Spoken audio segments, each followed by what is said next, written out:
Hey everybody, it's Neil, and check out what I have here. This is going to be a ceramic serving, like a milk thing. So let me open this up and I'll show you guys what I'm talking about here. Very well packed, so that is nice to know. Got some good foam here, and this is it. Oh, that looks really nice. Okay, looks very handmade here. Let me show you guys it up close. So you can see it's got like a little bit like ridges and little ripples in it and stuff like that, like it was really done nicely by hand. Very nice ceramic. Very good. Nice little milk dish here, and you can see I'll do just a mini demonstration here. I'll put some water in there just to show you how good it pours. We'll see how good it does without dripping.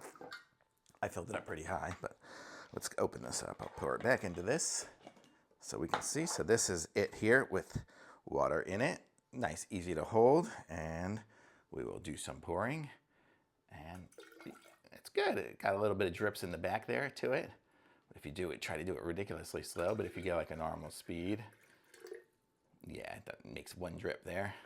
So it's pretty good. I like this one. So if I'm having a little get together and need to like coffee and want to have some milk or something like afterwards, this is a great, great little serving thing to put some milk in so that people aren't pouring it out of the jug. So it looks really nice and super cool. So I'll be putting this just up in the cabinet ready to use if I have a little party and need to have a little milk server. Thumbs up for sure.